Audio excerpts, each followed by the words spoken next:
What's good, bro? You the old guy now? That's crazy. Hey, so what are you gonna do?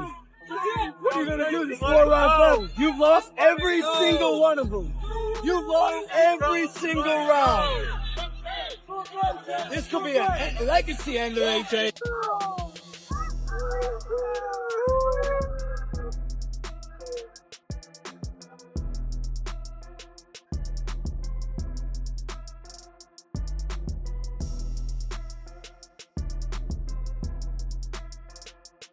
The boxing world erupted as fans and fighters reacted to the explosive, high-stakes showdown between Jake Paul and Anthony Joshua.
There were two clear camps heading into the fight, the larger, More sensible camp trusted Anthony Joshua's size, pedigree, and long history of devastating knockouts. The smaller, but louder camp argued that Jake Paul was no longer just a YouTuber with a punch, but a genuinely dangerous variable. The kind of fighter who only needs one clean shot to bend reality and change history. Most veterans of the sport, along with the betting markets, leaned heavily toward Joshua as the safe and logical choice. Still, a handful of high-profile boxers, analysts, and contrarian voices openly placed their chips on chaos rather than certainty. That strange split gave the build-up an odd, electric tone. Former world champions issued serious warnings. Podcast hosts sounded genuinely nervous for the younger fighter, and influencers made loud, brash bets on a shocking upset. It felt less like a standard promotional cycle and more like a fight unfolding in real time. Teddy Atlas, the grizzled trainer and longtime voice of boxing's moral compass, summed it up best. He didn't sell Paul as a fantasy or a gimmick. Instead, he outlined the very real ways Paul's awkward style, timing, and unpredictability could complicate things for a heavyweight conditioned to orthodox patterns. It's a money grab. There's no doubt about that, but it's real too. We think it is anyway. And I have no reason to think it isn't, although I wouldn't be responsible if I didn't throw that out there because I know it's out there. Joe Rogan, whose podcast has become one of the biggest platforms for combat sports discussion, sounded almost paternal when he weighed in. He called the matchup one of the wildest propositions he'd ever seen and repeatedly warned that Anthony Joshua carries the kind of one-punch knockout power that can end a night or permanently alter a career. Rogan's tone blended respect for Jake Paul's ambition and hustle with genuine concern about how ruthless the heavyweight division can be. He wasn't boldly picking Paul to win, but rather issuing a cautionary bulletin. His message was straightforward. The odds may favor Joshua, but one clean punch can make all the math meaningless. One punch. Tyson Fury, a figure known as much for performance and provocation as for boxing brilliance, landed in an unexpected place alongside the contrarians. Fury publicly suggested he would back Jake Paul to land the kind of punch that changes everything, even casually admitting he would gamble on the upset in conversation. That stance mattered because Fury is one of heavyweight boxing's loudest and most influential voices, and he rarely lends credibility to outsiders without reason. When Fury spoke positively about Paul's chances, it didn't shift betting lines or rewrite statistics, but it moved the narrative. Fury represents living heavyweight credibility, and his message was clear. Dismissing the underdog outright is a mistake. Coming from a fighter who has survived chaos, unpredictability, and elite competition. That warning carried weight beyond height. Alexander Usyk, by contrast, offered a far more measured assessment, though one that was far from dismissive. When legends of a division speak, the boxing world listens, and Usyk's calm tone reminded observers of the hard arithmetic that governs elite competition. He didn't indulge in bold contrarian predictions or sensational language.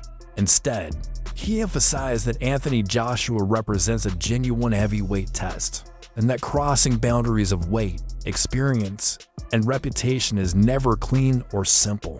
Usyk's perspective reinforced the idea that Joshua's advantages are real, earned, and historically proven.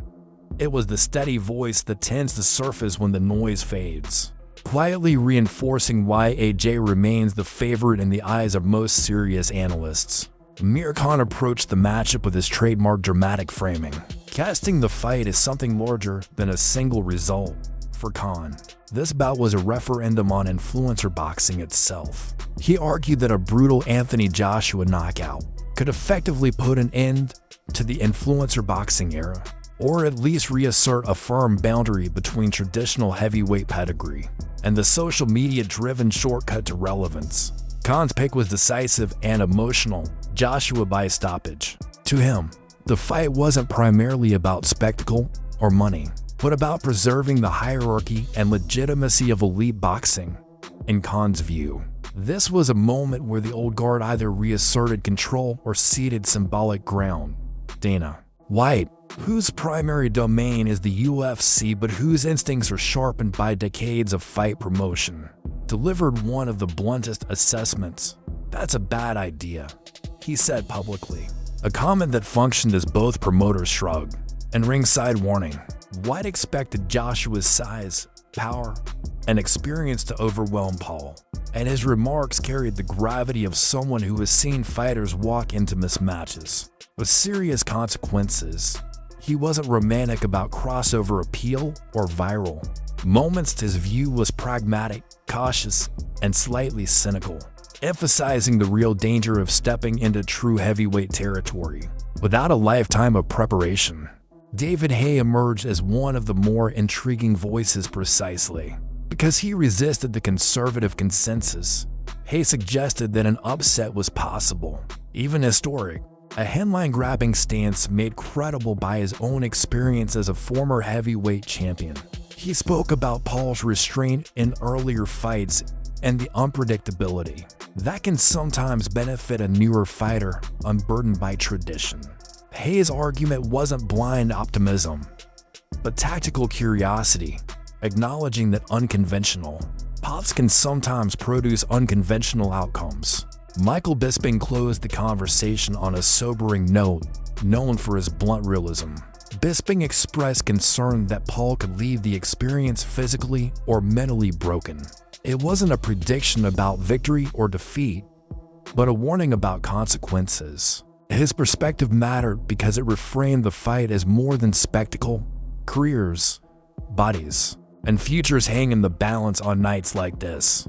And Bisping's alarm underscored just how real the stakes truly were. Because Anthony Joshua is out there saying that he's going to kill Jake Paul. And a lot of people have come out of the woodworks. They're talking a lot of crap. Tyson Fury, #1. You big bum, useless tosser. Get up, and I can't wait if Jake Paul knocks your spark out, you big bum. But yeah, Anthony Joshua said that he will kill Jake Paul. He will kill someone in the ring if he can kill them. He's a respectful guy. He was raised by a good family. But if he... Paulie Malignaggi, never one to soften his language, delivered what sounded like an old-school boxing verdict rooted in hard reality.